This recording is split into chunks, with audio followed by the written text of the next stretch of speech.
जय गुरु जी। संगत जी, शुक्राना गुरु जी। संगत जी, आज मैं आपके साथ एक अपना सत्संग शेयर करना चाहती हूँ जो मेरे दिल के बहुत ही ज्यादा करीब है और शायद मैं ये पहली बार ही शेयर कर रही हूँ। संगत जी, गुरु जी वो महाशिव हैं, जब हमें अपनी शरण में लेते हैं तो हमारे जीवन की हर वो कमी, हर अधूरी कमी हमारी सब पूरी हो जाती है।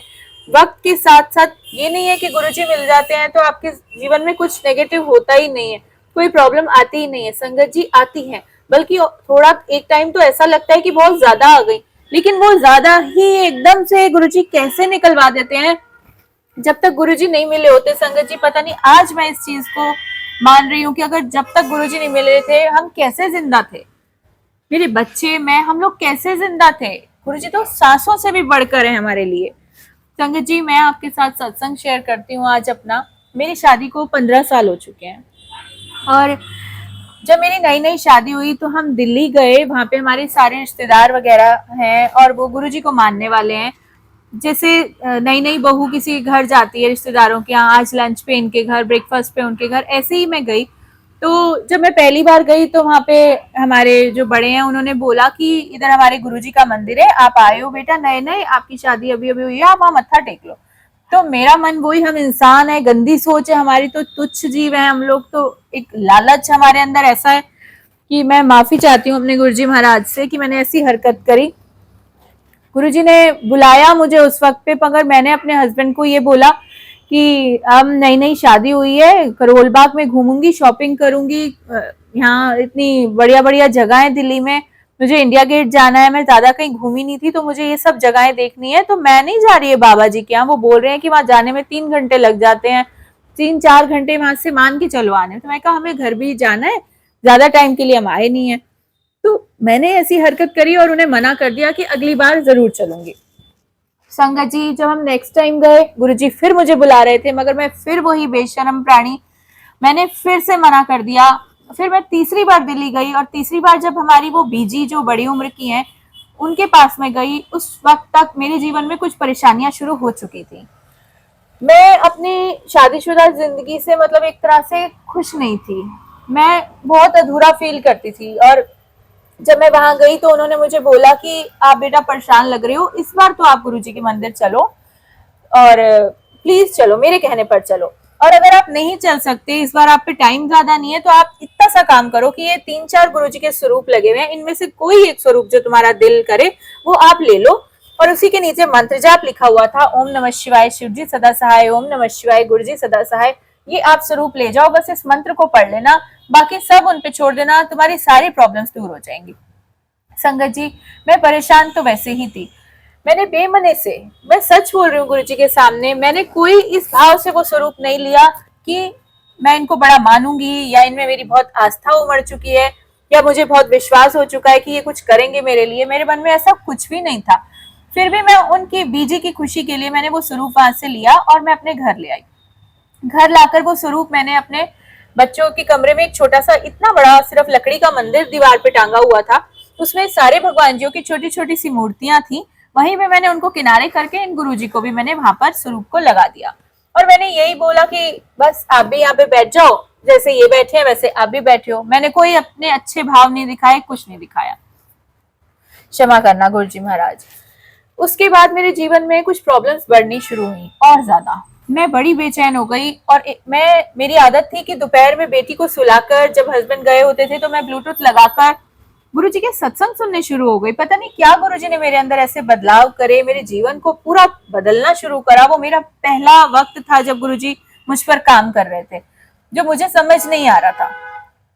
बस मुझे अपनी परेशानियां दिख रही थी, उनकी मेहर बिल्कुल नजर नहीं आ रही थी। ये हमारी गंदगी है अंदर की, जो हमारे सबके अंदर होती है, मेरे अंदर बहुत ज्यादा थी। संगत जी, उसके बाद में जब वो शब्द सुनती थी, उस टाइम के मुझे भजन याद है, वो हत्था दिया लकीरा नू, औकात विच रखी, बिन बोलिया सब कुछ जानदा, ये सब मैं सुनती रहती थी और गुरुजी के सत्संग सुनती रहती थी। ये ऐसी आदत बन गई थी कि, लेकिन उस दिन कुछ ऐसा हुआ मेरे घर में कि मैं बहुत ज्यादा डिस्टर्ब हो गई और मैं अचानक से, मुझे नहीं पता मैंने क्या किया, मैं गुस्से में उठी हूँ और मैंने एक कैरी बैग लिया और उस कमरे में जाके मंदिर में से एक एक मूर्ति को बड़ी निर्दयता से उठाया और उस कैरी बैग में डाला कि जब मेरी इतना भगवान जियों का नाम सिमरन जाप करने के बाद मेरे जीवन में कुछ अच्छा नहीं हो रहा है, कोई बदलाव नहीं हो रहा है, मेरा कोई सपना पूरा नहीं हो रहा है, मेरे जीवन में सिर्फ दुख ही दुख आ रहे हैं, तो मेरे को किसी भगवान की, किसी गुरु की जरूरत नहीं है, तो आप सब यहाँ से निकलो, सब यहाँ से जाओ। मैंने लिटरली ये वर्ड्स बोले और एक थैली में मैंने सारे भगवान जियों को डाला, गुरु जी के स्वरूप को भी रखा, और मैंने हमारे घर के पास कोई नहर है, मैं अपनी बिटिया के संग वहां गई और मैंने एक एक माता रानी की, भोले बाबा की, सारे भगवान जियों की मूर्तियों को उसमें प्रवाहित कर दिया, रोते रोते कि जाओ आप लोग, मेरे जीवन से चले जाओ आप लोगों ने मेरे लिए कुछ अच्छा नहीं सोचा है मेरे भविष्य के लिए, तो मैं ऐसे नास्तिक ही ठीक हूँ। तो जैसे ही मैं गुरु जी का स्वरूप पानी में डालने लगी तो मेरी गुड़िया मुझे कहती है कि मम्मा ये बड़ी दादी ने दिया था, ये आपके पास एक ही है, ये तो कहीं से भी नहीं मिलते मार्केट में, तो प्लीज आप ये मत डालो। मैं कहा नहीं, जब बाकी सब भगवान जी ने हमारा कुछ नहीं किया, जिनका मैं इतने सालों से करी थी, तो ये तो अभी आए, ये क्या कर लेंगे मेरा। मैंने उनको बड़ी निर्दयता से गुरु जी के स्वरूप को जल में प्रवाहित कर दिया संगत जी। उसके बाद संगत जी मेरे जीवन में जो बदलाव हुआ आप सुन के हैरान हो जाएंगे। मेरी वही आदत बनी रही, मेरा शरीर डाउन होने लगा, मैं दोपहर में वही सत्संग शब्द सुनती रही ब्लूटूथ लगाकर, और अंदर से ऐसी खिज होने लगी कि ये कौन है गुरुजी। मैं रो रो के माफिया मांगती थी कि गुरुजी मुझे माफ कर दो, मैंने आपके साथ क्या किया, मैंने आपको कहाँ खो दिया है, आप कहाँ चले गए हो, आप कौन थे। किसी भगवान की मुझे कोई याद नहीं आ रही, किस जो बचपन से जिनकी पूजा अर्चना की उनका एक ख्याल नहीं आ रहा, और सिर्फ एक हफ्ता जो मंदिर में आकर बैठे वो ऐसा क्या करके चले गए मेरे जीवन में जो उनकी यादें मेरे दिल से नहीं जा रही। जैसे ऐसा कनेक्शन फील हो रहा था कि कौन थे वो, अपने माँ बाप से भी ज्यादा करीब फील होने लगे मुझे। संगत जी आप विश्वास नहीं करेंगे इस करिश्मे के बारे में जो मेरे साथ हुआ। मैं अचानक से फिर से उठी हूँ और उस मंदिर के पास गई हूँ जो बच्चों के कमरे में लगा हुआ था। वो मंदिर बिल्कुल खाली था, अंधेरा मंदिर, वो लगा हुआ था दीवार में। मुझे नहीं पता, आज तक सोचती हूँ, नहीं ख्याल आता कि मैंने उसका ड्रॉर खोला संगत जी, और ड्रॉर के ऊपर सबसे ऊपर वही स्वरूप वापस जिस गुरु जी के स्वरूप को मैं जल में प्रवाहित कर कर आ गई थी, वो स्वरूप वही ड्रॉर में सबसे ऊपर के खाने में पड़ा मिला। संगत जी शुक्राना गुरु जी, मैं उस ब्लेसिंग को कभी भुला नहीं सकती। है मेरे जीवन का पहला सत्संग है और मैं इतना रोई, इतना बिलक बिलक के रोई। मेरी गुड़िया छोटी सी रोने लगी कि मम्मा देखो आप गुरुजी को घर से बाहर छोड़ाए थे, लेकिन वो आपसे कितना प्यार करते हैं जो वो वापस आ गए। इतनी छोटी सी बच्चे की ये बात सुन के मेरे आंसू झरझर बहने लगे। और संगत जी उसके बाद से वो दिन है और आज का दिन है, ये जीवन, ये परिवार, ये बच्चे सब गुरुजी को समर्पित कर चुकी हूँ। उसके बाद गुरुजी ने ऐसी खींच डाली संगत जी कि मुझे बड़े मंदिर की इतनी उत्सुकता, मुझे और ज्यादा अंदर से बेचैनी होने लगी कि मुझे रातों की नींद उड़ गई मेरी। मैं अपने हस्बैंड से रोती थी, चीखती थी रात को कि मुझे कहीं मत ले जाओ, मेरी सारी समस्याओं का हल बस वही है। वो बाबा कौन है, वो गुरुजी कौन थे, मुझे वहां ले जाओ, मुझे नहीं पता, मुझे वहां ले जाओ। मैं बहुत रोती थी। उस टाइम फाइनेंशियली कंडीशन भी कुछ ऐसी अच्छी नहीं थी, हमें वहां तक जाने के लिए भी 100 बार सोचना पड़ रहा था। तो गुरुजी ने उस वक्त बस ऐसी खींच डाल दी अंदर से कि मैं रो रो के रात को कहने लगी मुझे ले जाओ, मुझे नहीं पता वो बाबा जी कौन थे, वहां ले जाओ। तो ये भी बहुत परेशान हो गए कि इसको अचानक से हो क्या रहा है, ये इतना क्यों रो रही है। तो इन्होंने अपने दिल्ली में कजन से बात करी और उन्हें बोला कि ये गुरुजी को मिलना चाहती है, तो प्लीज हम निकल रहे हैं, बड़े मंदिर ले चलो, आपसे रिक्वेस्ट है। संगत जी मैं पूरे रास्ते रोती रोती वहां गई हूँ, मैं ज्यादा सफर नहीं करा कहीं पे भी। तो मुझे बस अंदर से एक ही खींच थी कि मुझे बस वो बाबा जी वहां मिलेंगे, मेरे को उनके दर्शन करने हैं, उनसे बातें करनी है, उनके गले लगना, उनसे मिलके अपना हर दुख बताना है, अपनी परेशानियां सारी उनके आगे खोल के रख देनी है। और मुझे वहां पे बहुत सारा वक्त मिलेगा, मैं वहां पे अपनी पूरी थकान मिटा के अपने जीवन के सारे दुख व्यथा बता कर आऊंगी। संगत जी जब मैं बड़े मंदिर पहुंची, वो मेरा पहला एक्सपीरियंस था जब गुरुजी ने मुझे अपनी शरण में स्थान दिया था। संगत जी मैं मंदिर पहुंची हूँ, बाहर से ही जब वहां लाइनें लगी हुई थी, मुझे कुछ भी अंदाजा नहीं था वहां जाके क्या होता है, क्या करना होता है, कितनी देर हमें वहां बैठने को मिलता है। मुझे लगता था वहां जाके सेवा मिलती है, वहां बड़ी किस्मत वाले होते हैं जो सेवादार होते हैं, सेवा करते हैं गुरुजी की। मुझे सेवा भाव का बहुत ज्यादा था, मैं शादी से पहले भी जगह जगह बहुत सेवा करने की भाव से जाती थी। तो संगत जी मैं जब वहां पहुंची तो जैसे ही उन्होंने मुझे दिखाया कि ये गुरुजी की समाधि, ये गणेश जी का स्थान, मेरे आंसू पहले दिन से ही नहीं रुक रहे थे। लोग, दुनिया मुझे ऐसे देख रही थी कि शायद इसको ऐसी क्या कोई प्रॉब्लम है, ये इतना आंटी ये क्यों रो रही है। मुझे बहुत दयनीय स्थिति से देख रहे थे सारे, मगर मुझसे नहीं पता मेरा रोना मैं कैसे कंट्रोल करती, मुझसे नहीं हो रहा था। मेरे अंदर की पता नहीं क्या गंदगी उस वक्त निकल रही थी। संगत जी जैसे ही हम वहां दरबार में गए, उधर मैंने सोचा कि अभी हमें बोला जाएगा कि अब आप यहाँ बैठो, या हम पूछेंगे कि हमें कोई सेवा मिल जाएगी तो वो हाँ कहेंगे कि हाँ जी आप यहाँ सेवा कर सकते हो। मैं सिर्फ सेवा की लालसा से वहां पे थी। मैंने देखा वहां गुरु जी के स्वरूप होते हैं, गुरु जी के स्वरूपों से बातें की, और बस 1 सेकंड के लिए ऐसे घूम के वहां से बिठाया गया और 2 मिनट में हमें बाहर कर दिया गया। संगत जी, मैं बाहर आके एक पेड़ के किनारे जाके इतना जोर जोर से रोई कि गुरु जी, मैं इतने मुश्किल से, इतनी तंगी से मैं आपके पास आई, आप कौन गुरु हो, मैं आपको मिलना चाहती हूँ, मुझे आपकी सेवा करनी है, अगर आप इतना सुनते हो बात सॉरी संगत जी, अगर आप इतना ही सब कुछ सुनते हो संगत की तो मुझसे मिलो, मुझे आप बताओ कि आप यहाँ पे हो और मुझे आपसे जुड़ना है, मुझे अपने शरण में ले लो गुरु जी, मुझे नए रिश्ते चाहिए। संगत जी, वो मेरा पहला एक्सपीरियंस था। एक सेवादार अंकल आए, उन्होंने वहां से दोबारा घुमा के हमें हॉल में भेज दिया। अब हमें वहां से आना भी अपने उन कजन के साथ ही था, हमें कुछ नहीं पता था कि वापस कैसे आते हैं, यहाँ से कहाँ लंगर के लिए जाना है, कुछ नहीं, कुछ अंदाजा नहीं था हमें। तो जैसे ही वहां हॉल में गए, मैंने आंखें बंद करी, मुझे नहीं पता ध्यान लगाना किसको कहते हैं, मैं ऐसी बेकार इंसान थी। मैं दरबार में बैठी, मेरे आंसू नहीं रुक रहे थे। और संगत जी, आप यकीन नहीं मानेंगे, जब रात के 10 बजे ठीक एक सेवादार अंकल अंदर आते हैं, मुझे नहीं पता मैं कहाँ बैठी हूँ, मैं बड़े मंदिर में गुरु जी की गद्दी के सामने बैठी थी, मुझे नहीं पता 10 बज चुके थे रात के, मुझे नहीं पता मेरा बच्चा कहाँ है, मुझे नहीं पता मेरा पति कहाँ है, और मुझे नहीं पता जिनके संग हम आए हैं वो कहाँ है। तो वो सेवादार अंकल कहते हैं, आंटी हुंटे आज्ञा ले लो। मैंने आंखें खोली और मैंने देखा कि 10 बज चुके हैं और उन्होंने लाइट्स भी ऑफ करने का वहां पे सिस्टम ऑन किया। मैं दरबार से बाहर आई हूँ संगत जी, मैं इतनी हैरान थी इस करिश्मे से, इसे कि हुआ क्या, ये वक्त गया कहाँ इतना, जो अभी हमें यहाँ से बाहर निकलना था, और एकदम से ये हुआ क्या, मैं कहाँ चली गई थी, कौन सी दुनिया में थी मैं और जोर जोर से रोने लगी। इतने में मैं वहां से 7 सीढ़ियां उतर के जैसे ही मैं नीचे आई, मैं दरबार की तरफ देख रही थी कि मैं अकेली हूँ, मेरे साथ वाले सब हैं कहाँ। तो संगत जी, इतने में मैं नया सूट पहन के गई थी गुरुजी के वहां कि मुझे गुरुजी से मिलना है, मुझे याद है पीच कलर का मैंने नया सूट सिलवाया हुआ था। जैसे ही मैं उतरी, उधर हाथ जोड़े, इतने में एक 7 सीढ़ियों के ऊपर दरबार के मेन गेट के सामने एक अंकल खड़े थे। वो मुझे आवाज लगा के कहते हैं, आंटी, ओ आंटी सुन, सेवा करनी है। तो मैं, आंटी आप मेरा अंदाजा नहीं लगा सकते मेरे मन की स्थिति, ये सत्संग आज मैं पहली बार शेयर कर रही हूँ कि वहां से मुझे आवाज लगा के जैसे गुरुजी ने बुलाया कि तेनू सेवा करनी है, मैं कहा हाँ जी मुझे सेवा करनी है। तो वो अंकल ने मुझे बोला, चल ठीक है आंटी, उसको ने जा उधर ए डस्टिंग का कपड़ा पोचा ते बाल्टी भर के लिया, और झाड़ू भी मंगवाया मुझसे। और संगत जी, मैं वहां पे ऐसी बावलियों की तरह दरबार में झाड़ू पोछा कर रही हूँ। वो जो दरबार के बाहर वो 7 सीढ़ियां, उनको मैं रगड़ रगड़ के साफ कर रही हूँ। पेड़ पौधों के नीचे रात को 11 बजे घुस के मैं सूखे पत्ते इकट्ठे कर रही हूँ। वो जो मार्बल लगा हुआ है जहाँ पे लोग संगत बैठती है दरबार के बाहर गुरु जी के दर्शन करने के लिए, उस पर मैं डस्टिंग अपने दुपट्टे से कर रही हूँ। मुझे नहीं पता मेरा कपड़े, मेरा दुपट्टा कहाँ पे पड़ा है, मेरे बच्चे कहाँ है, मेरा पति कहाँ है, मुझे यही फील नहीं हो रहा कि मैं किसके साथ आई भी हूँ। मैं ऐसी दुनिया में थी जैसे ऊपर की दुनिया होती है एक अलग ही।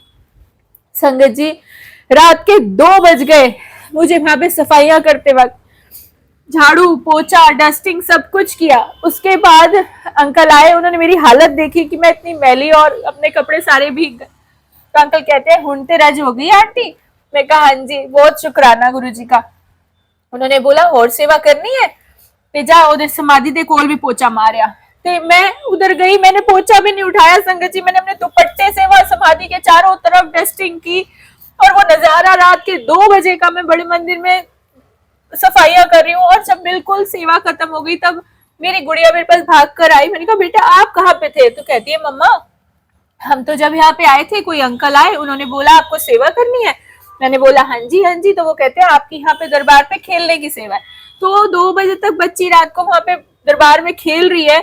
उसके बाद मेरे अंकल आए, उनकी पैंट इतनी उन्होंने पूरी घुटनों तक फोल्ड करी हुई थी, वो भी भीगे हुए थे, हाथों में वाइपर पकड़ा हुआ। मैं कहा, ये क्या हुआ, आप कहाँ पे थे? कहते हैं, कोई अंकल आए, उन्होंने बोला एक अंकल गुरुजी की कुटिया से मेन डोर तक पानी डालेंगे और आपने उस पानी को वाइपर से बाहर निकालना है। तो मेरे अंकल वहां गुरुजी की कुटिया, वो झूले वाला स्थान से, वहां से वाइपर से धुलाई करके पानी बाहर निकाल रहे थे। संगत जी, ये मेरा वो सत्संग है, गुरुजी हर बात सुनते हैं और आज तक भी मुझे ये सफाई की ही सेवा मिली हुई है। आज तक भी मैं जब भी दरबार में जाती हूँ संगत जी, मुझे कोई ना कोई सेवादार पोछे झाड़ू की सेवा दे ही देता है, चाहे उस दिन सेवा का कोई दिन हो या ना हो। मुझे नहीं पता, उसके बाद भी जब मैं दरबार में गई, मुझे अंकल ने मेरे से सेवा के लिए बोला, मैंने बोला मुझे सेवा दे दीजिए, तो उन्होंने मुझे बोला समाधि के चारों तरफ आंटी पोछा लगाना है। मैंने कहा ठीक है अंकल, मैं लगाती हूँ। संगत जी, उस टाइम भीषण गर्मी का टाइम चल रहा था और वहां दरिया बिछी हुई थी, उनपे ठंडा पानी डाला जा रहा था ताकि संगत के पैर ना जले, और मुझे सेवा मिली कि यहाँ पे पोछा लगाना है। मैं नंगे पैरी वहां पे समाधि के चारों तरफ जलते तपते फर्श पर मैं पोछा लगाने लगी। मेरे पैर ऐसे जल गए, मेरे पैरों के नीचे छाले पड़ गए। वहां पर एक सेवादार अंकल मेरे साथ साथ ऐसे करके खड़े रहे पूरे टाइम समाधि के पास, मुझे बोल रहे थे कि, मैंने कहा अंकल, वो कह रहे आपको अच्छा लग रहा है सेवा करके, बहुत खुश हो, आप दूर से आए हो ना। मैं कहा हाँ जी, मेरी तो सारी इच्छा पूरी हो गई, मुझे इस बार भी गुरुजी ने सेवा दे दी, मुझे और कुछ नहीं चाहिए।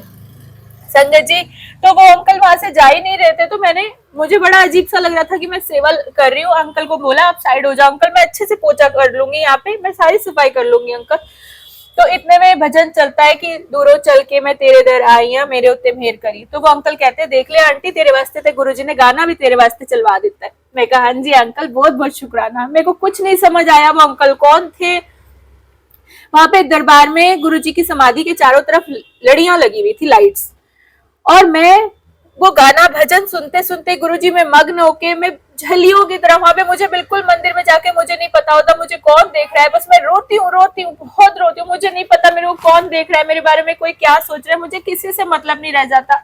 मेरे साथ जो गए होते हैं मैं उनको भी साइड कर देती हूँ कि आप भी हट जाओ, मैं अपने पापा के पास हूँ, अपने मायके में हूँ, मुझे मत ढूंढना, मुझे मत खोजना कि मैं कहाँ हूँ, मुझे जब गुरुजी भेजेंगे मैं मिल जाऊंगी आपको। तो मैं जब पोछा लगा रही थी, वहां पे बिजली की नंगी तारे थी, उनपे टेप भी नहीं लगी हुई थी और वो ऑन थी, और मैं पोछा लगा रही हूँ, गीला पोछा मार रही हूँ उनपे, और वो अंकल लगातार मुझे कह रहे हैं बेटा ध्यान से करी, मैं तेरे वास्ते ही खड़ा हुआ, तेरे चारों तरफ बिजली दिया नंगिया तारा ने, मैं इस वास्ते तेरे कोल खड़ा कि तेन कोई करंट ना लग जाए। मैं कहा अंकल आप कोई चिंता ना करो, आप यहाँ से जाओ, मेरे गुरुजी ने मुझे सेवा दिया और वो मेरी हमेशा रक्षा करेंगे, मुझे कुछ नहीं होने देंगे। वो बोले अच्छा ऐसी गल है। मैं कहा हाँ जी ऐसी। आप, मैंने कहा साइड हो जाओ, मैं कर लूंगी। और वो अंकल मुस्कुराए और साइड में जाके खड़े हो गए। और संगत जी, मुझे आज तक नहीं पता, अब एहसास होता है कि वो जो उन्होंने शब्द कहे थे ना, तेरे चारों तरफ बिजली की नंगी तारे हैं जिनसे बचाने के लिए मैं तेरे साथ हूँ। संगत जी, बिल्कुल उसी तरह मेरा जीवन है, ऐसा जीवन था। गुरुजी हमेशा अंग संग रहे, बिल्कुल बिल्कुल गोद में हाथों में ऐसे लेके रखा। मैं ना दुनिया का मुकाबला कर सकती थी, ना अपने रिश्तों से मुकाबला कर सकती थी, ना अपनी जीवन की परिस्थितियों को बदल सकती थी। एहसास होने लगा था कि अपनी लाइफ को ही खत्म कर दो। ये वो वक्त होता है जब महाशिव आपको अपनी गोद में ले लेते हैं, अपनी शरण में ले लेते हैं। ये एक किस्मत थी, कोई एक ऐसा कर्म करा होगा जो गुरुजी अंग संग रहने लगे हर वक्त। उन्होंने ऐसा मुझे अपने साथ जोड़ा, अपने छोटे छोटे बच्चों को, पति को ऐसा मैं समर्पित कर चुकी गुरुजी को कि आज अगर हम जिंदा हैं, 13 साल हो गए गुरुजी का सत्संग भी करते हुए। संगत जी, जिस भोले भाव से करती हूँ स्वीकार करते हैं। परिस्थिति ना होते हुए भी एक दाल रोटी और चटनी प्रसाद लंगर में बना के रखती हूँ, अमृत बन जाता है, अमृत। कभी कोई दिखावा नहीं, कभी भरी भरी प्लेटें नहीं। गुरुजी ने सत्संग शुरू करवाए, मैं रोती थी कि गुरुजी मैंने सुना है आपके तो सत्संगों में इतनी बड़ी बड़ी थालियां, इतने पकवान, इतनी मिठाइयां होती है कि लोग रज जाते हैं, उनसे खाया नहीं जाता। और मैं कैसे सत्संग करूं आपका कि मेरे घर में तो एक दाल रोटी के अलावा कुछ भी नहीं बनता। मैं, गुरुजी ने मन में यही भाव डाला, एक रोटी चटनी ते दाल प्रसाद ही चाड़ेंगी ना, मैं वही भोग लावांगा। संगत जी, 13 साल हो चुके हैं इस चीज को, सिर्फ एक दाल चपाती और चटनी प्रसाद के अलावा कभी कोई प्रसाद नहीं बनता, और वही प्रसाद दुनिया खा खा के रज रज के गुरुजी की कृपा पाके जाती है। संगत जी, गुरुजी की लीला अपरंपार है, हम बहुत भाग्यशाली हैं अगर उनकी शरण में है। कभी किसी परिस्थिति से मत घबराओ, गुरुजी को सब कुछ पता है। आप जो नहीं देख सकते, हजारों पर्दे हटाने के बाद भी आप अपने जीवन में क्या होगा आगे आपको कुछ अंदाजा नहीं हो सकता, लेकिन उन्हें सब कुछ पता है। उनसे कभी कुछ मत मांगो, जो होगा वो बेहतर से बेहतरीन ही होगा अगर गुरुजी की शरण में हो। आप सिर्फ उनको राजी रखो। जो सिंपल तरीके गुरुजी ने हमें बताए हैं, उन्होंने तो कोई वहम, कोई परहेज, कोई बड़े पाखंडों में हमें नहीं डाला। साधारण सा सत्संग करो, उनका नाम सिमरन करो, नहाने धोने तक के भी बंदिशें हमारे गुरुजी ने हमारे को नहीं दी है। और क्या कितना साधारण होंगे हमारे गुरुजी। इतना शुक्राना गुरुजी का कि ऐसा गुरु हमें मिला है। हमने कलयुग के वक्त में अगर हमने भगवान को पा लिया है तो हम सोच पाना भी कठिन है हमारे लिए, वरना हमने कोई उल्टे नहीं लटके, हमने तप नहीं कही है। इतने सारे गिने हैं तो सिर्फ अपने पाप ही गिन पाए हैं अभी तक, और कुछ भी ना है। हम इतने बेकार लोग हैं, फिर भी हमें महाशिव मिले हैं। तो आप लोग अगर इनकी ब्लेसिंग के साथ भी अगर आप खुश नहीं रह पाएंगे तो हमारे गुरु को क्या खुशी होगी। वो अपने बच्चों को खुश देखना चाहते हैं। आप साधारण तरीके से सत्संग कीजिए, एक कुर्सी लगाकर। जब मैंने सत्संग करने शुरू करे थे, 300 रुपए की संगत जी एक प्लास्टिक की नील कमल की कुर्सी लाई थी, उस पे गुरुजी को बिठाती थी। कुछ टाइम के बाद उसमें भी क्रैक आ गया, मगर मेरी औकात भी नहीं थी कि मैं एक नई गद्दी ले सकूं। मैंने उसके पीछे एक प्लाई का टुकड़ा काट के लगाया और कंबलों से और कॉटन के रोल से शीट निकाल के उसको गुरुजी के लिए बैठने के लिए सॉफ्ट बनाया। और संगत जी, उस दरबार को गुरुजी ने इतनी ब्लेसिंग दी, इतनी कि आज जो चाहती हूँ वो होता है। गुरुजी की इतनी कृपा है, जीवन को बदल दिया, इतने प्यारे बच्चे दिए। सच कहती हूँ, अगर हम चारों आज जिंदा है तो सिर्फ गुरुजी की बदौलत है। इसीलिए ये घर नहीं, ये गुरुजी का घर है, ये उन्हीं का घर है, ये सांसें उन्हीं की है। इसलिए जब तक जीऊंगी परिवार समेत अपने बच्चों को भी उन्हीं की शरण में रखूंगी। गुरुजी महाराज मेरी गलतियों को बख्शते रहे, तो मुझसे कोई गलती ना हो ऐसा मुझे बनाए, और अपनी सेवा से कभी दूर ना करे। मैं अपनी अंतिम सांस भी गुरुजी की सेवा में ही देना चाहती हूँ। इसलिए संगत जी, गुरुजी की बहुत कृपा है हम सब पर। उनका ज्यादा से ज्यादा मंत्र जाप करो। जितने आप साधारण रहोगे, गुरुजी महाराज आपको अर्शों तक पहुंचा देंगे। वो पावर है। उन्होंने तो हमारी डेस्टिनी को ही चेंज कर दिया है। ये कुंडली, ये सब बेकार है हमारे लिए। जो हमारे को कहा जाता था ना, काल सर्प दोष है, ये मांगलिक है, ये कुछ है, कुछ भी नहीं है। अगर आप गुरुजी की शरण में हो ना, उनको जो अच्छा लगेगा वो मिटा के अपना आपका बढ़िया लिख देंगे। आप एक बार विश्वास करके देखिए। मैं जीती जाती आज आपके सामने ये सत्संग सुना रही हूँ कि अगर गुरुजी महाराज जीवन में ना आए होते तो मैं तो अपनी नई शादी के टाइम पर ही चली गई होती। अगर आज बच्चे हैं, दो बच्चे हैं, पति है, हम सब ऐसी परिस्थितियों में भी है, परेशानियां अभी भी आती है, लेकिन पता नहीं वो कैसे निकल जाती है, वो कैसे पार हो जाती है। एहसास करा देते हैं कि मैं हर वक्त तेरे साथ हूँ। बस ये जो हमेशा मुझे झाड़ू पोछे की सेवा मिलती थी, मुझे समझ नहीं आता था ये क्या है।